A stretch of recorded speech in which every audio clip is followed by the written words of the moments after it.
this is something that I've been quite vocal about this week.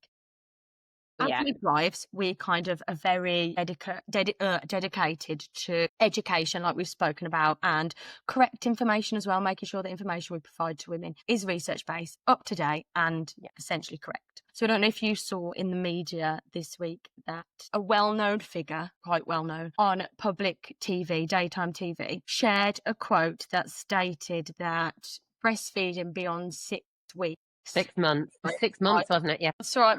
My brain's gone somewhere else. Just to go to kind of a bit of background. I breastfed all my children. My son's new 2. He's still breastfed. I breastfed my older 2 as well, well past infancy, because of benefits and because they wanted to. So she stated that it's disgusting, it's unfair on the baby, it's addictive, and there's no health benefits. So I kind of made a decision to write to Channel 5 and actually challenge them, because, I mean, I got a half-arsed apology, which kind of justified why they did it, but said we shared the WHO, kind of the World Health Organization, facts at the end of the show. Well, that's fine, but the damage you potentially is already done, because I know a lot of women that are really wanting to breastfeed but are scared to breastfeed past 6 weeks, like because they think, oh, it's fine to breastfeed a tiny newborn, but after that it's embarrassing, I don't want to breastfeed a baby that's any older than that. And so that they either do it in their house only, so when their baby's out and the baby's crying for a feed, they rush home. So it's good for them. Or on the toilet. Yeah, or a toilet, and they're just scared. I think it kind of it's not what she said. I mean, it is what she said, but she apologised afterwards. I feel like the damage is done, and I think I'm actually a massive advocate for opinion and debate. If she thinks that and she wants to talk about it on telly, I'm good for that. But I feel like someone on that show should have either challenged her, or somebody who's medically trained or with the correct knowledge should have been there to go, okay, that's fine, that's your opinion. Should have been there. Why factually that's incorrect, because she actually stated fact that it has no benefits past 6 months. Which is ridiculous. It can help reduce all sorts, cancer and everything. Yeah. Lifetime risk of ovarian and breast cancer for an adult. And in my gran died of breast cancer. So if I can reduce my lifetime risk of breast cancer, so I stick around for my children as long as I can, I'm going to do that. So if I'm breastfeeding my 2-year-old, I'm good with that. Plus, it makes my son's happy. He still wants to do that. And I think kind of we've spent a lot of years, especially I've spent the majority of my adult life advocating for breastfeeding and advocating for, women to feel comfortable and confident in breastfeeding where they want, where we would eat, the baby should be able to eat. And it kind of shows this bigger issue that we have, that people genuinely think this. So the stigma's still there and people really believe that it's wrong. And then those people that are wanting to feed their babies kind of go, actually, I just proved now someone as, like someone with an OBE, somebody that's on daytime TV can say this. So actually what I'm doing, I shouldn't be doing. So maybe I'm going to stop. And breastfeeding is a public health issue, isn't it? So I just wondered what your opinion was. I was actually listening. I've only seen clips of it. I haven't seen the whole thing. But I was listening to a podcast called Luana the other day, and they were talking about how often you will go to a TV program, and on the morning they will brief you just as you're going on about what questions they're going to ask. And they do it so that you actually haven't got time to research stuff, so that your opinion can come across. And it's just to get clickbait, isn't it? No matter what it is, they want people to get views and they want things to get seen, but it's like, to what detriment? I don't think that she should be cancelled. People are like going hard on her, but I'm like, what was she thinking? I don't understand how she ever thought that wouldn't get backlash. Like, it's just absolutely bizarre. Like, I just don't know. I think it's fine. You can't control people's opinions. People are allowed to have an opinion. Like, they're allowed to have their opinion on anything. And I think even stating it's kind of like her opinion disguised as like facts or incorrect. Well, she said it can affect their attachment styles, and I was like, what? Actually, it actually reduces the risk of anxious attachment in adults when you are more attached with your child when they're in the younger years, because it can help them feel more secure. Yeah, it's definitely information, but disguised as an opinion. But I still feel like it's fine for her to say, say what she thinks, because I probably think things that might not be completely correct, and I'm sure we all do. However, if they knew that this was going to happen, why not have someone, if you're going to talk about something medical on TV, have an expert there that can go, well, actually, I'm equipped with the knowledge and the facts. Let me tell you why that's incorrect. Or because if you've got a healthy debate, you can then kind of cover up some of the damage that could cause. Yeah, it's a bit like on This Morning, how they Yes. they always have differing opinions. Yes. So they always have like people arguing against stuff and saying, well, that's not the fact.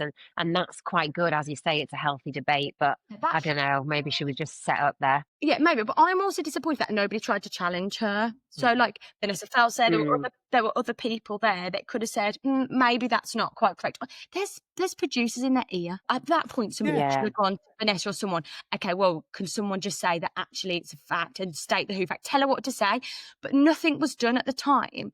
And I just think the only reason I saw it is because I had an influx of messages from some of my patients saying to me, oh, I thought you were saying it was okay to breastfeed at this point. You know, I was thinking about stopping breastfeeding. They actually believed that. Yeah. Like that's, and it's scary because you think, oh, anybody, you know, with common sense would know that that's rubbish, but it's not. It's because we're in that field and we know it's rubbish. What about people who are breastfeeding their children but don't really have the information and knowledge, the education? That's why I think education is so important, because they then believe and think, oh my God, I'm not going out today and breastfeeding my 7-month-old at the park. Everyone's going to think I'm weird, you know? So, and that's the sad part as well, is the fact that, you know, you'd have all these professionals and we're telling them that it's okay to do this and stuff to breastfeed on, but they listen to someone, Joe Bloggs, that has no qualifications or anything, that knows anything about it, but that's gospel. It's I think if you're on TV or if it comes out the mouth of somebody that's, you know, got a status. But not even that. It's like parents go, well, I smoked with her. She's fine. She's like, yeah. And I'm like, right, okay, yeah, no worries. Do you want a lighter? Like, it's just like, no, like, just because they're fine. And also, what is your interpretation of fine? But like, like, we don't know what. One inhaler. Yeah. Yeah. They do that to their parents, their nans, don't they? My nan smoked, she's pregnant with my mum, and my mum's fine, and my nan's fine, and we smoke around the house when we were kids. It's just conditioned. Absolutely. And also, we know better now. Things change, don't they? Maybe back then there wasn't as much information, but now we're so well equipped with research-based information. Now it's fine that happened back then. It's not great, but back then there wasn't that knowledge. So now we're in a much better scenario. The information's changed, the knowledge is better. You know, we're just giving up-to-date information, but a lot of people still don't follow, do they? But that's the thing, I think, is giving correct information. Yeah, for sure. Right. Okay, so have you got any advice for, I know there's a lot on your Instagram, for young or even any age midwives that want to move out to Australia or anywhere abroad, really? Any kind of practical or emotional advice that you could give? Practical stuff would be, when people message me, I always suggest that they get at least 2 years and they get their band 6. So they're suturing, they are confident, they come over and they can work in any area and they know what they're doing. Because technically, midwives in England are trained better to a higher standard than midwives in Australia. And I'm not saying that midwives in Australia aren't great, they are. But I would be working on the birthing suite and the in charge doesn't know how to suture yet. And I'll be like, okay, right. Okay, that's just a given in England. Yeah. So things like... Would be in charge of a ward if you couldn't suture? No, absolutely no way. Band 5s are really good at suturing. The thing is, with the training, you get trained, as in a uni part of the... even when I was there, a long time ago, we had to do pass a module for suturing before we could even qualify. Suturing. So, like, I think that having good set knowledge, 2 years or at least 18 months, you can come over on 1 year, but it has to be 1 year of full time. But a lot of hospitals like 18 months to 2 years because they don't want to have to do any training and they don't want to have to do a huge amount of supernumerary. They just want you to do 2 days and you're on your own and you know the basics and you know how to be a midwife. You just need to get up to terms with the guidelines and the paperwork and all of those type of things. So having some years under your belt, I would think, and being confident. You have to have a CV. So I'm working with a company called Health X, which is a recruitment company. They've got an Instagram and I've also got like a specific landing page on my Instagram that goes through all of the different jobs and what you need for those jobs. And over here, it's really weird. You need CVs. Like back home, we did personal statements. Like we didn't really do CVs. I don't know about you. Yeah, it's not I was like, That's when I great. apply for a midwifery job, we just did like a personal statement. So they're helping people with doing their CVs and stuff, like giving them templates. So I think that having a CV is really good. Also starting the APRA process. So if you're really wanting to move over, really having a look at what the process is to be able to transfer from the NMC to APRA. So APRA is basically like the Nursing and Midwifery Board for Australia. And you have to do there's a lot of questions, and it's taking about 3 months to come through now. It was only like 4 to 6 weeks when I applied, but you need like stamps from a notary of the public with your real certificate, with your birth certificate and stuff. So you have to get real specific things. 6 months it took. Yeah, it's long. So getting all of those. Do it before they come out. Because that's something I think Yeah, they have to. I should not get a job. Yeah, because I moved out without my APRA pin coming through. So I'd filled everything in and it was taking longer and we had flights booked. So I came out and then couldn't work because I had no APRA pin and it took months and months. And in fact, they weren't happy with one of my GCSE certificates because I don't know if you still have to, I'm talking pre-10 years. Yeah, you do. Transcripts and GCSE. GCSEs. I was thinking, well, if I've got a degree in A levels, why do you need my GCSEs? And I missed out one certificate, and my mum had to go to my old school, get them to request it, and get it stamped by Notary Republic here, and then post it out to me for me then to post to them. That was one of the things I thought people should do. Yeah. So when I applied for my job like 3 years ago out here, I didn't have to have completed the APRA. I just had to have started it. But now they won't even give you an interview or a job until it's being processed or until you've already got it. So you can't even get an interview now without that. Yeah. So doing that, but emotionally, I would say don't come out on a whim, say like a breakup. I wouldn't be like, come out 3 weeks later and just be like, right, I'm going to go and work and travel, because you're not going to have the emotional support around you that you need from your friends and family. And you're not going to be in the right headspace and have the capacity to then start in a new role where everything's new, a new place to live. But just feel like I moved because my best friend from university passed away, but she passed away well before I moved out. And that's what probably drove me to do it.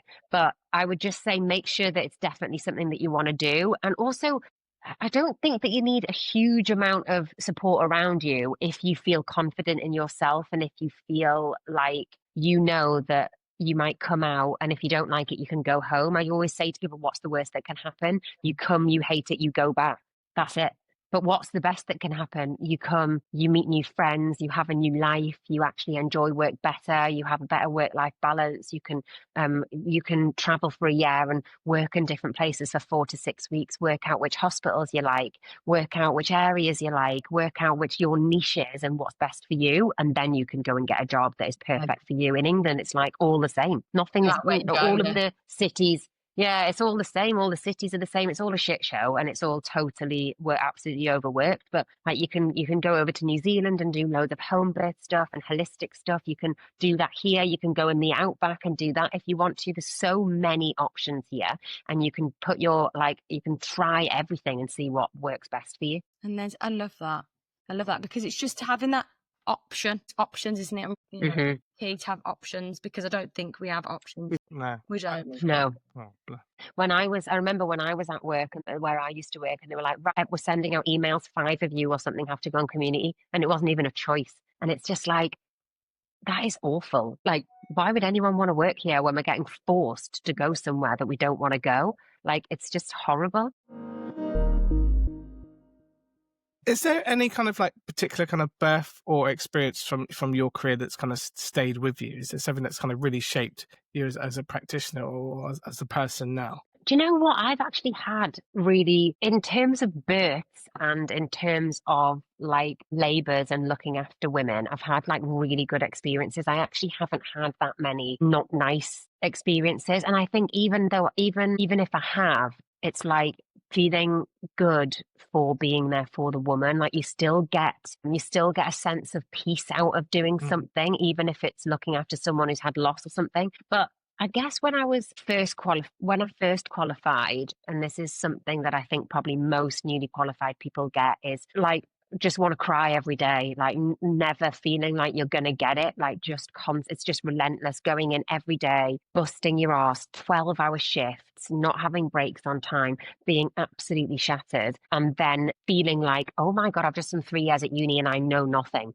So I had that repeatedly. And I also, in the first place I worked, I had a senior midwife who did not like me. And I remember how we do like appraisals with our managers. My manager pulled me in and she was like, right, I've got like a 6-page spread of all of the errors you've done. And it was just like a list of like all of these things that I'd done wrong. And like some of them were, you brought a woman out of HDU who had a heart rate of 106. She'd lost 2 litres. I was like thinking, I rang to say, is it all right? A heart rate of 106 with a woman who's lost 2 litres is actually normal. It's not like it's 140 and I'm saying, can I bring her out of HDU? So like it was just you've had a woman on the postnatal ward. There's 6 women who need Clexane at SAM and you've given it 606. How can I? Yeah, exactly. Dart them, and I was like, there you go. yeah, exactly. Yeah. And like all of these things were like really, when now I'm senior, I would be going, don't even come at me with that. You know that this woman can leave recovery with a heart rate of that. You know I can't get in every room, but because I didn't feel confident and she was above me,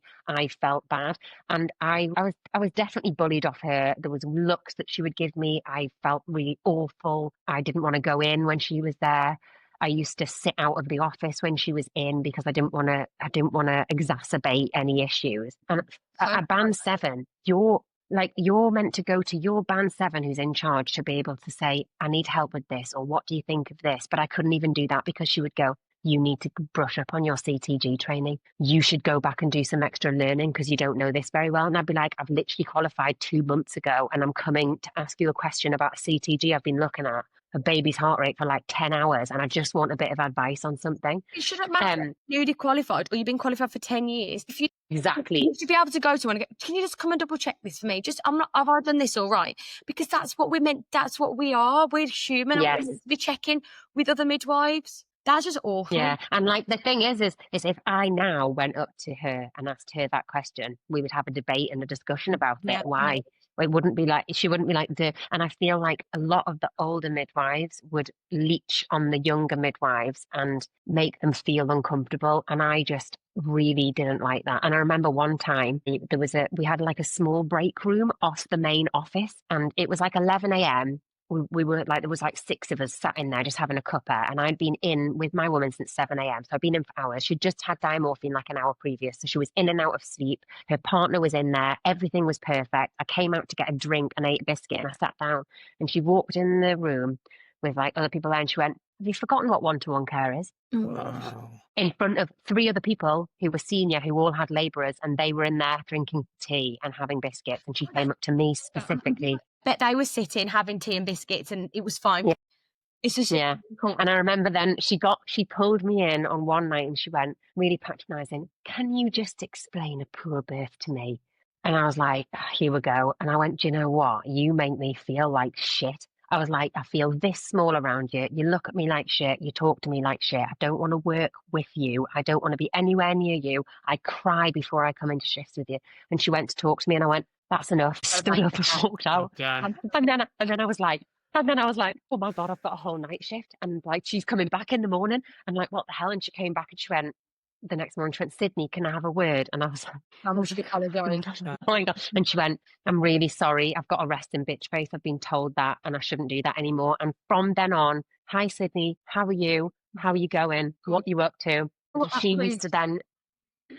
used to then say to, because I used to help with the domestics, I would go in with the domestics, I would empty the bins, I would clean the rooms, I would do the bed sheets, and loads of the midwives would sit in the office doing nothing. And I always went in to help people tidy. And one of the girls went up to her and said, there's only one midwife in this whole hospital that comes and helps me make beds.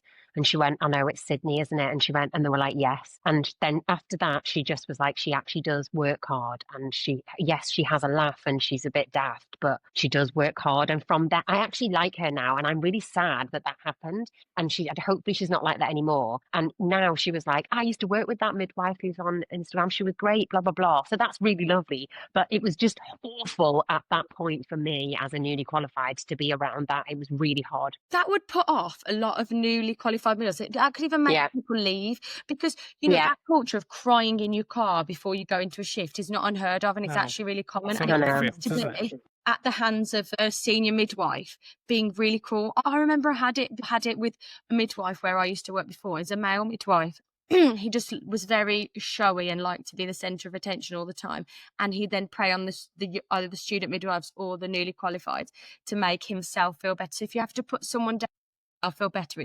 He used to say to me, like, how many cotyledons are on a placenta? I'd be like just random questions, just firing them at you. And what a dick. Yeah, as you come out of a room and there's people walking past, and you're like, just ask yourself these questions. But like you said, as a newly qualified, I'd just shout the answers back, or I'd panic, and I'd feel my face going red, going up, and like I start shaking. And you make more errors. I say to people, you make more errors if you can't go up to the people and ask for their help, because you panic. I remember when I was a student, I had this really old school Scottish midwife, and my patient was a nurse, and she was stood over and she was like, Sydney, what's in cocodamol? And I was like, and she was like, what's in diazepam? And I was like, I don't know. And then the midwife left, and the nurse went, that was awful. Are you okay? And I was like, no, I'm not. I'm not okay. You know, you just reminded me of another thing. I once had a Welsh midwife. In fact, I was newly qualified. I was band 5.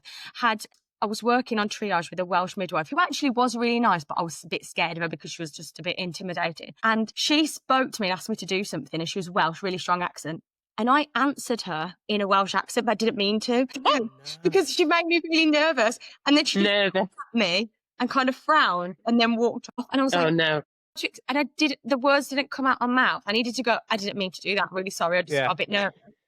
The words didn't come out. I just carried on looking at her. I didn't know what to do. And I remember it was the start of the night. She had to work with her all night. And she never brought up.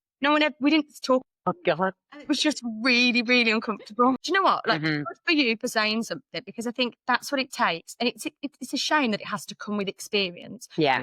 You need to feel confident enough to say, okay, that's not okay to speak to me like that, and you're making me feel uncomfortable, and I can't do my job properly when I feel uncomfortable. And it works by having that. You didn't say anything wrong, you spoke the truth, and then she went away, she thought about it, Sydney just had to call me out on that, and you had to explain to her the problem, and then she came back like a reasonable human being and apologised.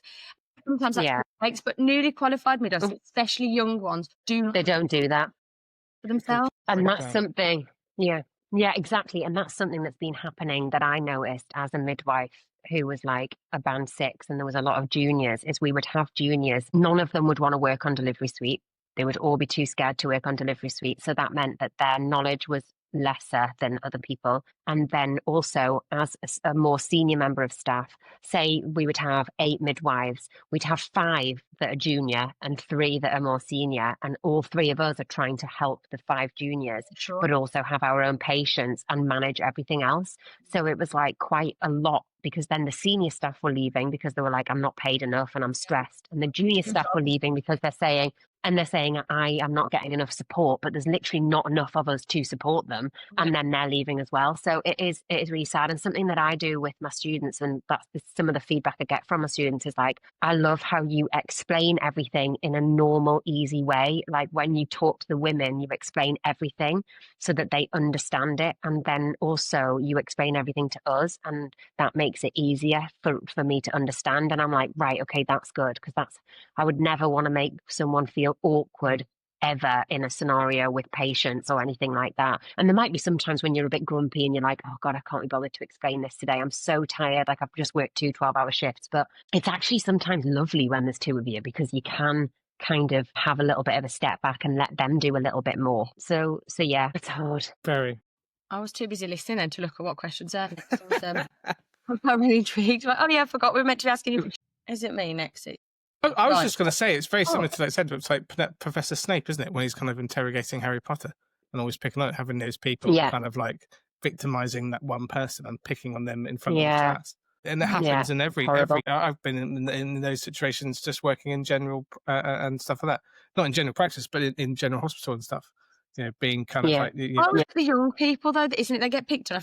I trained with a lot of older midwives. I was 18, 19 when I first started, and I was training with a lot of women that were in their 40s that were in my cohort, and they never used to do that to them.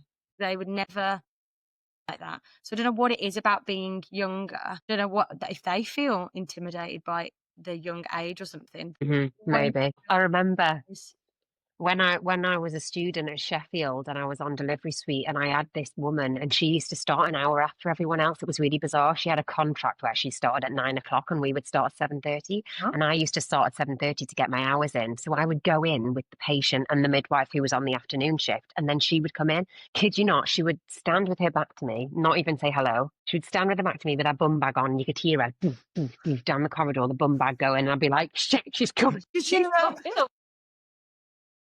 Panicking. like Matilda, hide all the pretty things, hide anything that's friendly. And after 2 shifts, I was like, oh my God, I'm going to cry. Like, I can't be with this woman. And I came out to speak to one of the other band sevens, and she was lovely. She went, don't worry, just be with me. Anyway, the same shift, I'm walking down the corridor and she's coming, and we're like that, walking. And I was going, shit.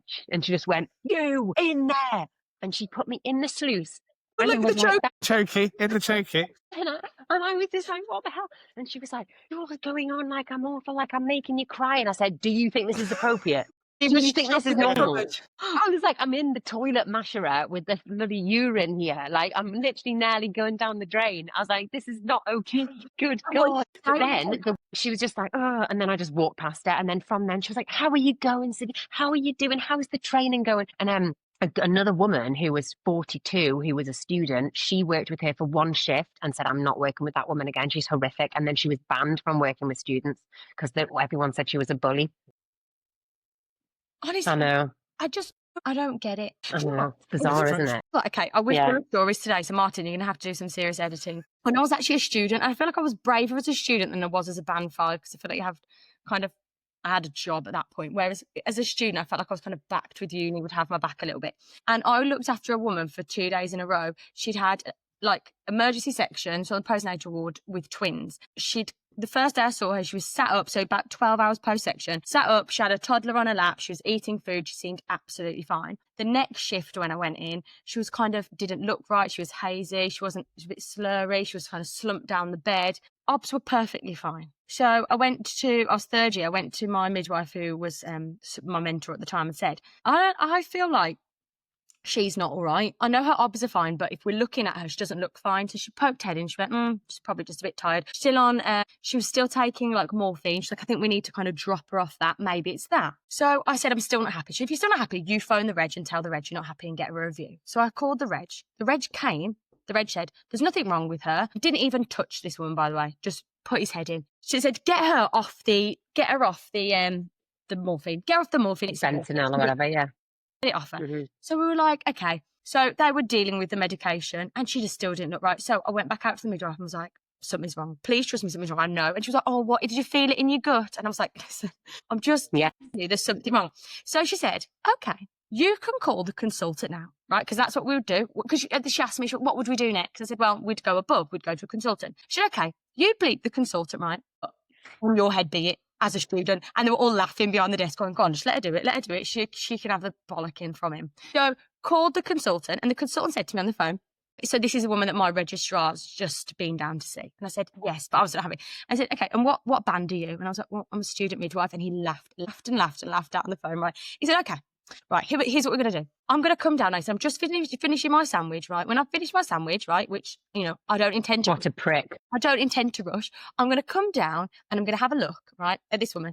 And if there's nothing wrong with this woman, right, I'm going to make you, in front of everybody, apologise to me and my registrar. And I was like, do you know what? At this point, I was like, do you know what? I'll stand and apologise, but I've double-checked this woman. By the way, I didn't know who this woman was or what her job was or anything personal to her, just the fact she was my patient. So the consultant came down. He just asked her to lift her gown up. He just looked at her abdomen, put his hand on her abdomen, and he went to me, go and get a scanner now. So like, okay. So I went and got a scanner, and he was like, internal bleeding. Theatre now. So took her to theatre. They said she was in ITU for a couple of months. They said if we hadn't got her to theatre as fast as we did, she would have died. What happened was she was internally bleeding, but she'd had a bowel rupture. So she'd had an emergency section the night before, like 2 days before, but had eaten loads of food before she'd come in, and they must have nicked her bowel or something's happened, but her bowel had kind of perforated and she was just leaking out and bleeding inside. But it happened slowly, which is why kind of took a long time to happen. It took days. And then the chief exec of the NMC and the main director at the trust wrote about me in an email, and I had to go into the head of midwifery like months later and say they basically cited it that if I hadn't have been courageous as a student, that woman would have died. But again, Well done. okay, so I was like, yeah, proud of stuff. But the point of the story wasn't about like that. It was kind of more about how mean could they be? Why not just say, look, as a student, if you're worried, let me just come and check. Like, why do they have to be? I'm going to eat my sandwich first. And also, the registrar should have done a systemic top to toe, felt her abdomen, had a look at her bleeding, asked her how she was feeling, looked at her in general, because you can have normal obs and be wet and sticky and not feeling quite right and pale and have a distended abdomen. Like, you have to look at everything top to toe. And also for them, I hope they apologise to you. But do you know what? It not publicly, like they kind of apologized because I just went sorry about that and kind of mentioned it afterwards. But the thing is with this patient and this woman, they believed the midwife over me. So they look at ranking as well. So what they'd done is the reason the registrar didn't do this top to toe, because he said, look, I felt like a child. He went, is she fine? Before she went in, the midwife went like this. So he No. fine. And that's why he did it. It was kind of like, I'm not going to trust a student. The midwife's going, she didn't need this. You've just been called down because of this student wants to act like. What did the midwife say to you after? She didn't really say. I felt like afterwards. Didn't really say much. Wasn't like, because she realised she'd made an error and they don't like to admit errors, do they? A lot of the time. So yeah, it wasn't, that was one of the times where I just like, then as soon as but then it scared me then. It's like, I felt empowered at the time to speak up, thinking I should speak up for the women.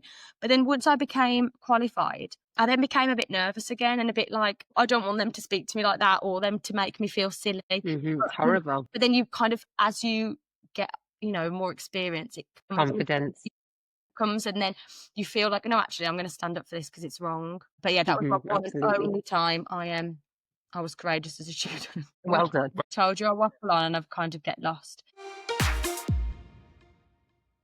So my question that I was going to ask you before I digress, sorry, what's your plans next? So we know you're not doing practicing midwifery at the moment, and you do lots of exciting things and traveling. What's your plans, like work wise, as in, are you planning to stay in maternity services somehow? I'm so torn about what to do. Because I've got ADHD, I've always got 7 million ideas in my head. So I'm thinking, do I get back into hypnobirthing? It's great. Do I do hypnobirthing? I've thought about doing birth reflection sessions for women to talk about their birth, to get their notes. We can talk about it, go through it, help them. Anyone who's got PTSD or any problems post-birth, talking about it, and then that can lead on to doing hypnobirthing with them if they have another baby.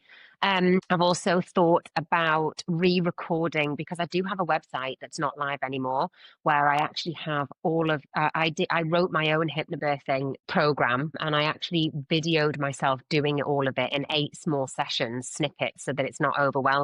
But I wanted to do that more professionally, so I'm thinking about doing that. I don't know whether, look, I've signed up for agencies. We shall see. If you ask me and I talk with my gut, I actually don't know whether I'll go back to conventional midwifery, but you never know. I've got 3 best friends that are pregnant this year. I'm getting my scoop in there. One's having a home birth, one's having twins. Christ, I'm laughing. I don't have to do any paperwork. I can go to bed as soon as they've been delivered, and I can just leave. Do you know what I mean? I get to the nice bit. Yes. So I'm not sure. And also, I have decided next year, I've got an agent. She lives in England. Me and her are sitting down, and I'm going to do a woman's retreat. I'm going to do 2, I think. I'm going to do 1 in Bali for people who live this way, and I'm going to do 1 Europe, I think, for people who live in England. And yeah, I want to do about mindfulness, journaling, positive stuff, like positive mindset, healthy retreat. I don't know, have fun. And is this for mums who are pregnant, or is it for any kind of? No, it's nothing to do with midwifery. So that's just any women. Yeah, it's just women getting. To be fair, I've had a couple say, "Well, I want to bring my husband." I'm like, no, I'm joking. But I might actually do one, because I think that it's really important for men to go to retreats as Yeah. well. Yeah. But what I could do is I could maybe have a look at doing some like couple ones as well, which might be quite fun. So we'll see. But I'm helping people move over with the recruitment company, so I get paid to do that each month. I'm also helping people purchase their first homes in Australia. So I thought that worked quite well together, because people who move with families and they want to buy their first home in Australia, there's lots of government grants and stuff at the moment, because there's lots of houses that are empty in Australia. Yes, I've Right. got contacts, honey. So I'm working with, he pays me for that. So those two contracts cover my monthly. Outgoing.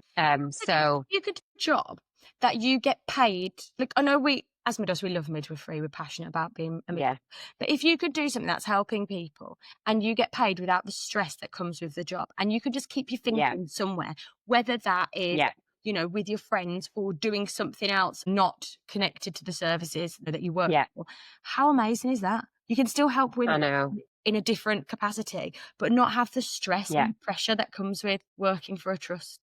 I know I had a woman message me saying, "Hello, just wanted to let you know, and I preferred your old stuff with you living a normal life and midwifery, and now your life's perfect." And I was like, "Are you watching my stories? I'm talking about how I'm miserable on my own in Bali at the moment. I'm in a retreat and it's silent and there's nothing going on." I'm like, "Where are you? What is wrong? Like, I don't understand. I've like, my page has got loads of shit about my life, how it's totally chaotic. Like, I don't understand." Wrong And I page. think Go follow another midwife. yeah, and I think people project because lots of people aren't confident to take the leap.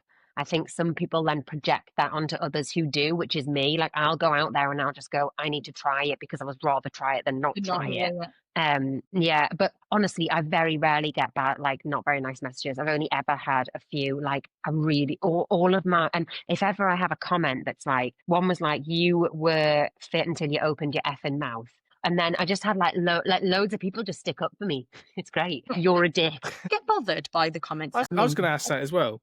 Do you get bothered, or how do you manage to Yeah. block it out? Like, it upset the one where the woman said, "I don't really like the stuff you do posting now. I liked what you used to post." That upset me a little bit, but I was just like, but you should be happy that I am helping other people in different ways. And it's not like I've now changed my page to just selling anything and everything. I am using my platform to help people move out, which is to do with midwifery and to do with what I've done. My whole journey, I can give people knowledge of like up-to-date stuff because I've just done it.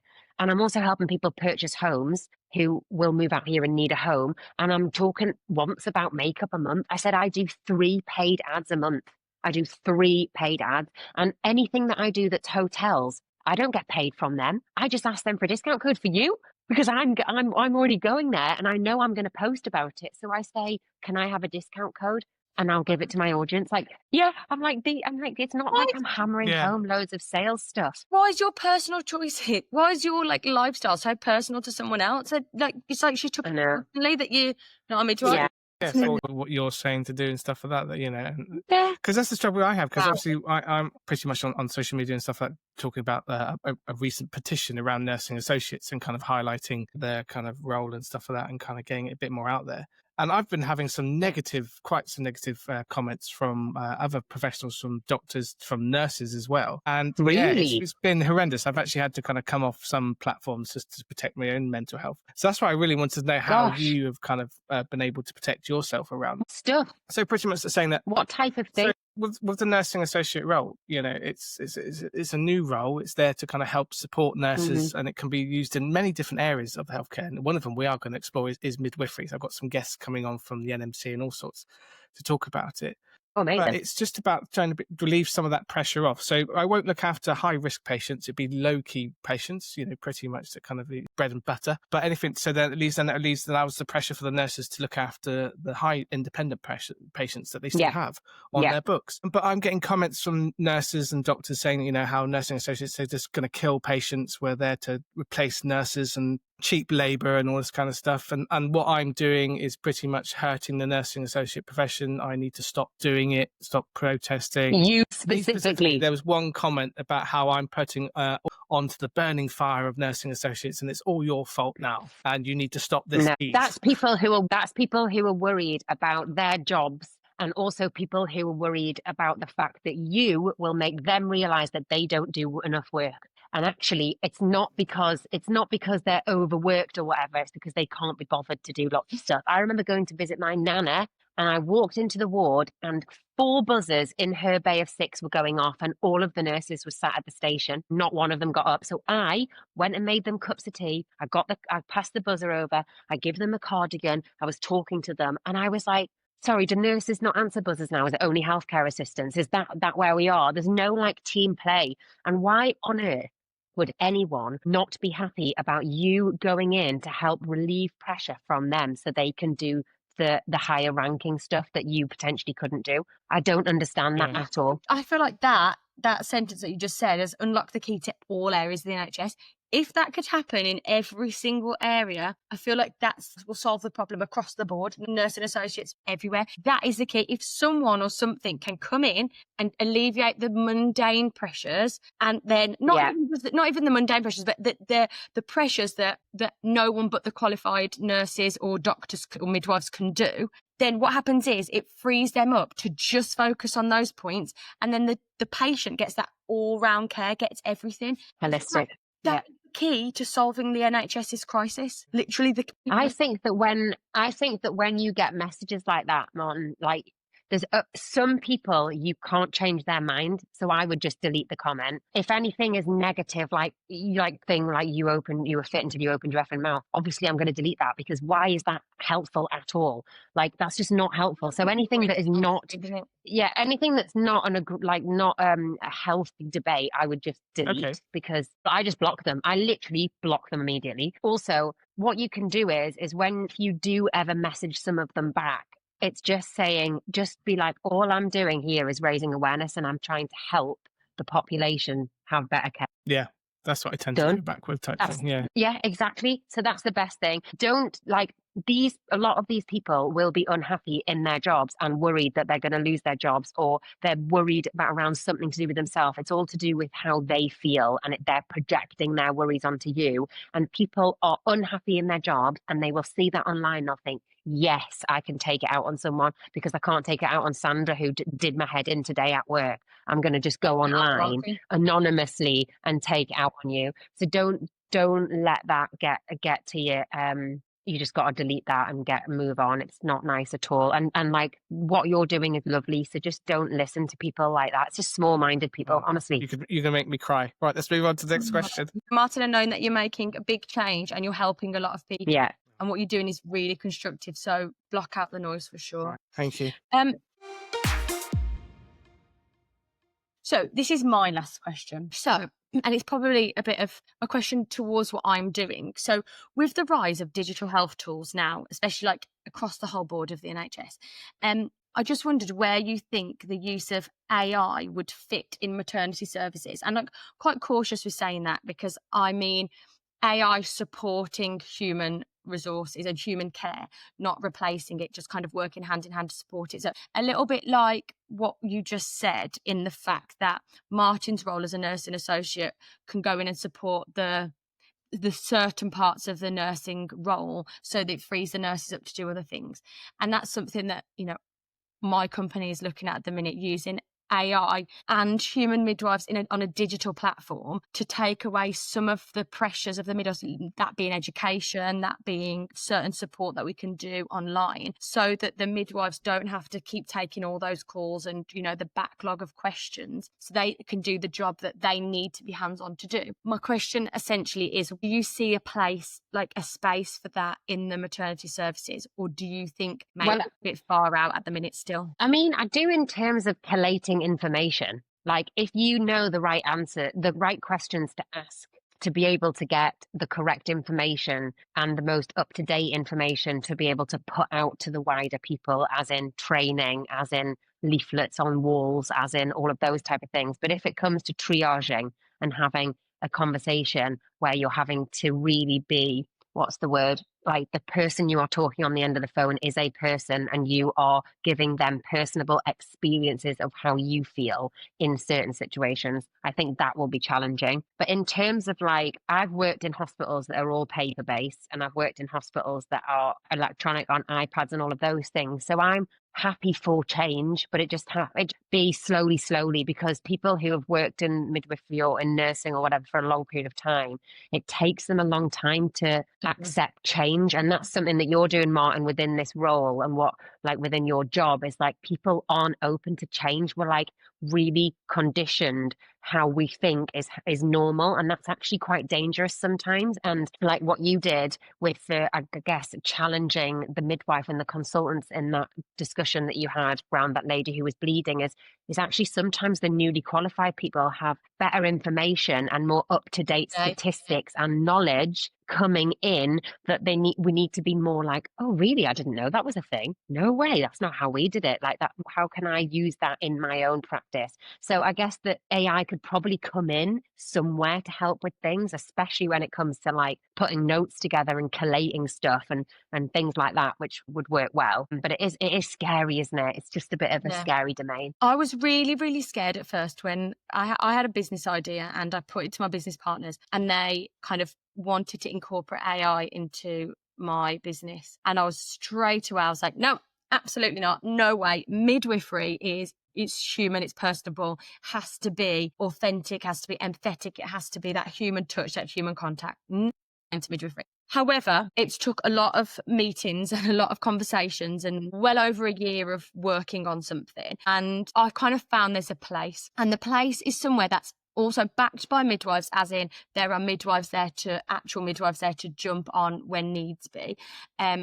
So that's been written by midwives. So essentially, it's like a safe version of Google. Women are going to Google, and they do. And no matter what, 100%. Google it. Phone a midwife and ask a midwife. Don't Google it, because I can tell you, I can sift through all that noise and actually tell you the facts. Google are going to tell you that your legs are going to fall off. Yeah. Call a midwife instead.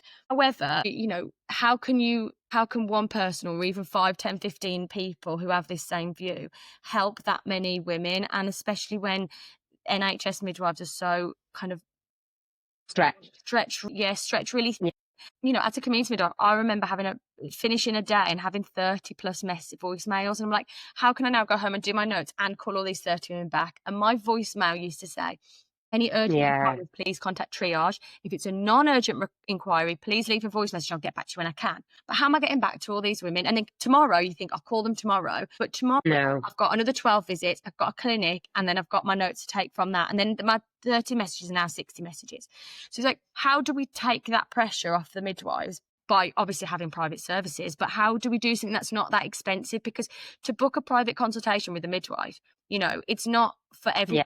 You have to charge. So then I was thinking, how can I create something where it's essentially pence and women can ask questions as and when they need, but safely, not just Googling. So it's something that experienced midwives have written, so the information in there is as knowledgeable as the midwives are, so it's not just. And also, like, the thing with AI, because I use it for when I had my Serene birthing page, which is my hypnobirthing page, and I know all of the content that it's giving me, but it just does it quickly. I don't have to go and then source it or type it all out. I can just go, what are the best supplements for women to have in the UK? Bang, bang, bang, bang, copy and paste, because all of that information I know, but it's just easier to get it condensed and put it across. Exactly. And that, I guess, especially for triaging calls. Yeah. And if it's looked at, and if it was like an app where people could go on and write headache, swollen legs, and visual disturbances, this is what you need to do. Ring this number. It could be this.